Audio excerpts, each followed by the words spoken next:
तर काँग्रेसची उमेदवारी यादी अजून अधिकृतरित्या जाहीर झालेली नसली तरी मुख्यमंत्री पृथ्वीराज चव्हाण यांना दक्षिण कराडमधून उमेदवारी मिळणार हे आता जवळपास स्पष्ट झालेले आहे आणि यावरच आज शिक्कामोर्तब झालं ते कराडमध्ये प्रत्यक्ष मैदानात उतरलेल्या मुख्यमंत्र्यांमुळे। कराडच्या वाड्या वस्त्यांमध्ये जाऊन चव्हाण यांनी लोकांबरोबर संवाद साधला। आज संध्याकाळपर्यंत यादी जाहीर होईल असं सांगतानाच दक्षिण कराडमध्ये बंडखोरी होणार नाही असा विश्वास सुद्धा मुख्यमंत्र्यांनी व्यक्त केलाय आणि मुख्यमंत्र्यांबरोबर बातचीत केली आहे आमचे प्रतिनिधी प्रताप नाईक यांनी। मुख्यमंत्री चव्हाण साहेब आज कराड दौऱ्यावर आलेले आहेत। त्यांनी वाड्या वस्त्यावरच्या भेटीगाठी सुरू केल्या आहेत। मला सांगा की कराड दक्षिणमध्ये तुम्ही आता संपर्क दौरा सुरू झालेला आहे, आज वाड्या वस्त्यावर आलेला आहात, म्हणजेच अधिकृत उमेदवार असं म्हणायचं का तुम्हाला?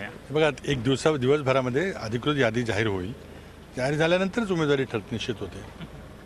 आघाडीत तिढा आहे अजूनही, तो सुटेल असं वाटतं? मला वाटतं सुटेल असं वाटतं। आम्ही काल रात्री बसलो होतो, काल दिवसा बसलो होतो, मला वाटत नाही काय प्रश्न, एकमेकाची चर्चा झालेली आणि चालू आहे। मला सांगा की कराड दक्षिणमध्ये ज्या पद्धतीनं काँग्रेस अंतर्गतच बंडखोरी होण्याची शक्यता आहे, ते होईल अशी अपेक्षा आहे की किंवा तुम्ही थांबवाल अशी अपेक्षा आहे? म्हणजे काय अपेक्षा कशी करता येईल? मला वाटतं काय होणार नाही। आज राज्यासमोर एक आव्हान आहे उभं राहिलेलं आहे, त्या आव्हानाला तोंड देण्याकरता प्रत्येक खंदा काँग्रेस जन हा काँग्रेसच्या विचाराच्या मागे उभा राहील। कोणाच्या व्यक्तिगत मागे राहायचा प्रश्न नाही, आज काँग्रेस विचाराच्या मागे उभं राहायची गरज आहे। आणि आज काँग्रेसनं वाड्या वस्त्यामध्ये जे काही काम केलेलं आहे ते काम आम्हाला आणखी पुढे न्यायचं आहे। पुढच्या 5 वर्षामध्ये इथं कुणालाही, प्रत्येकाला मोफत वैद्यकीय सुविधा, प्रत्येकाला राहायला घर, प्रत्येक गावाला वाड्याला पक्का रस्ता, पिण्याचं स्वच्छ पाणी, यांचं हा कार्यक्रम मी पूर्ण राबवून ठेवणार। जो प्रतिसाद आता तुम्हाला मिळत आहे त्याच्यावर तुम्हाला विश्वास आहे की या मतदारसंघात?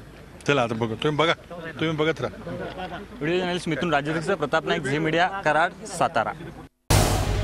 झी 24 तास रहा एक पाऊल पुढे।